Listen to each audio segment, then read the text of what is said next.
Hey guys, welcome back to my channel. So it's a new day, it's a new vlog after a really long time. And guys, this is my first video for 2025.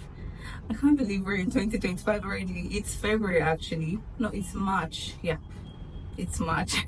So yes, welcome, happy new year to everybody. If you're seeing my face for the first time, my name is Oge and this is simply Oge. I hope you subscribe. So today I want to talk to us about an interesting topic. It's a question I've been asked several times, not on social media, just basically by some friends, people who want to just know more about the topic. And as the title already suggests, I'm sure you already know what I want to talk about. So before you become a banker, I think you should watch this video. Now I'm going to be speaking from a perspective of someone who works in a bank in Nigeria. I don't know how it works in other countries, so I'm going to be speaking from an angle of someone who works in a bank in Nigeria, and I'm going to even narrow it down to someone who works in a bank and works in operations. These are basically my personal experiences. It may not be the same with the next person, just my personal experiences. So if you're considering whether or not you should become a banker or go into banking or get a job as a banker, and maybe you want to work in operations, customer service and all of that, I think this video is very good for you before you make that decision. So if this is something you want to know, then keep watching. So I'm going to start with telling us the pros, the benefits of being a banker in Nigeria. So one of the things that I see that usually drive people to become bankers in Nigeria is the benefits that they may have heard of or that they think bankers have. So I'm just going to be sharing like some of those benefits with us, and later on I'm going to share the cons. So I have like a list in front of me, so this will guide me so that I can give a very comprehensive video for you guys in case you are considering it. So the first one that I have here is that there are good benefit packages. Now when I say good benefit packages, aside from the salary you earn as a banker, there are also bonuses. I feel like a lot of jobs have this going on, but bankers also do. It differs for several banks, but one of the benefits of being a banker is that you get paid your salary. You also get paid sometimes quarterly. That's bonus aside of your salary. And then there is also 13th month, right? You get that's usually at the end of the year. And then some banks also pay profit sharing. So whatever profit the bank has made the previous year, some banks share to their staff. Yeah, so that's what they call profit sharing. Your healthcare taken care of, like you have healthcare providers, you go to the hospital, and most of the time you don't need to pay for the services that you get. You have paid leave, of course. So when you take your annual leave, you get paid for it even though you are not at work. So you're getting paid for the annual leave that you're taking, and you're also getting paid for that month. Now another benefit of being a banker in Nigeria is that you have the opportunity for career growth. You might advance at your place of work, or the opportunity of switching banks, like moving from one bank to the other. You're eligible for more opportunities simply because you have that banking experience. You've worked in a bank before, so obviously you know how these kind of things operate, right? Like I said, I was going to narrow it down to operations. Now there are different departments in the bank, so operations is one of them. The growth in operations is a little bit different compared to other departments like marketing. Yeah, so lots of people have asked if it is better to be in operations or to be in marketing. When I wanted to join the bank to begin with, I had heard so many things about being a marketer and I was scared. Honestly, I didn't want to be subjected to some of the things that I have heard. It wasn't until I joined the bank that I knew that some of them were just fallacies. The growth in operations is not as fast as it is with marketing.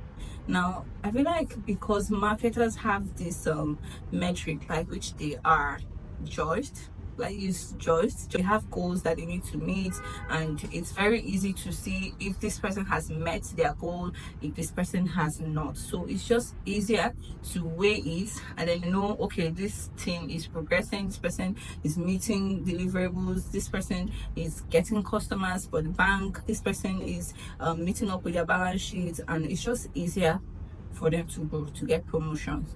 Now with operations, it is different. Reason is that operations does not have a specific standard or goal, like metric by which they are judged. Say for instance, customer service, it like there's no way to ascertain how many customers you attended to in a day, how many accounts you may have upgraded, or how many complaints you may have resolved. Like those things are not set in stone, right? So there's no way to actually say, okay, this person has attended to over 100 customers today, so she's doing a good work, she's putting in the work, or that sort of a thing. I hope that makes sense. Operations grow, but not as fast as marketers. So I hope this helps influence your choice. I don't know, because I'm trying to be as fast as possible, but this video is already dragging. So let's just move to the next one. So if you work in a bank, you have a structured working environment in the sense that everything has procedures or processes, how things must be done, how things should follow, right? It's not like other workplaces or some workplaces that there are no structures, like you don't know who you should report to or what should be done at a specific time. Like the banking industry, so to say, is just properly structured. Your responsibilities are clearly cut out for you. You know what you should be doing at every time. I know you get that. So when you work as a banker, you have more opportunity to meet a whole lot of people. Now this can also differ according to departments, but someone who works in customer service in a bank, you have that opportunity to meet people, liaise with a lot of people. You're meeting people from different walks of life. Now another benefit of being a banker is that it teaches you patience with your colleagues and patience with the customers. Like you need patience to be able to survive in the banking industry. When I first joined, I just felt, oh, why is this customer being rude, right? Like I've explained to you, should you not get it? But I've come to understand and realize so far that we're different people. People get things differently, people understand things differently, and as such I've also come to learn how to explain differently to different people. Being a banker also teaches you how to be more professional in your dealings with people, either with your colleagues or with the customers. Honestly, this is one thing I cannot overflow. Moving on to the next part of this video, what are the cons? What are the negatives of being a banker? So one of the cons is that you will face customer challenges. Like customers will want to drive you mad. Guys, I'm laughing, but it's not funny. Like you will meet very weird people, you will meet customers that will literally want to drive you crazy. Now this is where the patience that I mentioned earlier comes into play. Customers come in with different challenges every day, and when they come in, they expect that they do not live with their problems unresolved, right? So as a customer service person, I keep saying customer service because that's the department that I work out of. So as a customer service person, it's on you to resolve their complaints. Now they don't want to know that you are not the one that will resolve it. That's not what the customer is asking you. The customer just knows that he or she has met a customer service person and this person must resolve my problems. So before you decide to be a banker, kindly check your mind, see if this is something that you can actually deal with before venturing in. Another con of being a banker is repetitive tasks. Now if you're someone who likes to try out new things all the time, then banking just might not be the industry for you. The reason is because in banking we do a lot of repetitive tasks, like what you did today is what you're doing tomorrow. There's no different thing you're doing. The same way customers are coming today to complain is the same way they will come in tomorrow. The same way you're going to pay cash over the counter is the same way you're going to pay it tomorrow. So there are so many repetitive tasks you're sending the same emails over and over again, you're doing the same you're just basically doing the same thing over and over again. So if you're someone who enjoys trying out new things, you just like checking out or trying out new tasks, trying out new tasks, the banking industry just might not be for you.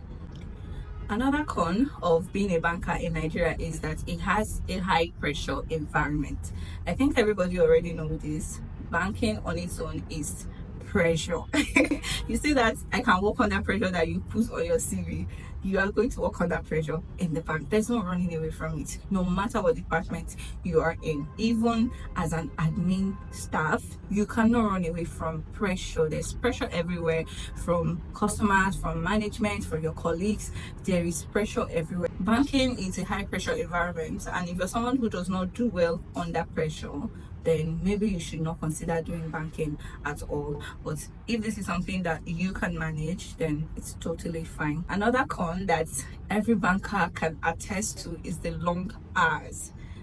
Now, you come in the morning. You know how people say they're doing 9 to 5? Banking is not 9 to 5. Banking is very demanding. You leave very early in the morning, you're coming back very late, and most of the times your tax is not even concluded. Like, you still have a whole lot of pendants that you need to go back the next day to continue. So you must be willing to put in the long hours. These same people that manage their work and life balance, like they just have a way to balance their personal life and their work, and it balances out perfectly. I don't know, I haven't figured that out yet. If you're a banker, please leave a comment and just tell me how you do it. Like, how do you balance out your personal life and your work life so that it doesn't crash into the other? Because it's always like one has to suffer, right? Your social life is almost dead. Now, this one is one thing that people do not like to talk about a lot. There is potential job risks. Now, what do I mean by potential job risks? It's a possibility. I've seen banks lay off their staff, right? So this is something that can happen in banking.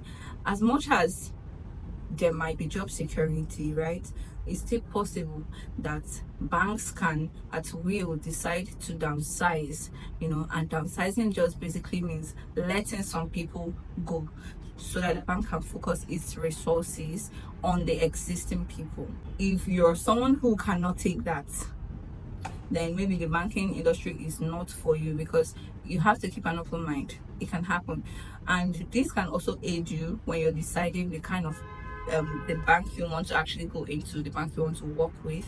It can actually aid you, because there are banks that can never fold. There are banks that they can never fold. So when you're deciding what bank you want to work for or work with, then you should also know that it's possible that there could be a downsizing, and you just might be I don't want to use the word victim, but you might actually be caught up in the whole thing. Another con of being a banker is that you will most likely work on weekends. People don't like to hear this, but it's a possibility. Now, this usually depends on your department.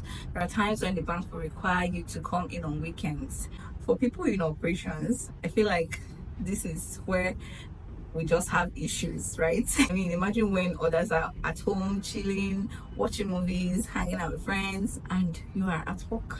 It's because duties like ATM duties need to be done. So yes, the ATM has to pay, and someone has to make sure that the ATMs are paying, and it just might be you if you decide to work in the bank. So guys, I think that's about it for the cons. Fast for the entire video, I think this is about it. In case you are considering to be a banker, I hope this helps in any way possible. I really hope it does help in making your decision. So if you have any questions or something you think I may not have even mentioned at all in this video, please go on and leave a comment, and I'm going to answer you or possibly make another video. So thank you for watching up until this point, and please don't forget to click subscribe. Ladies and gentlemen, please click subscribe. Okay, subscribe, give this video a thumbs up, and I'm going to see you in my next one. For now, bye bye.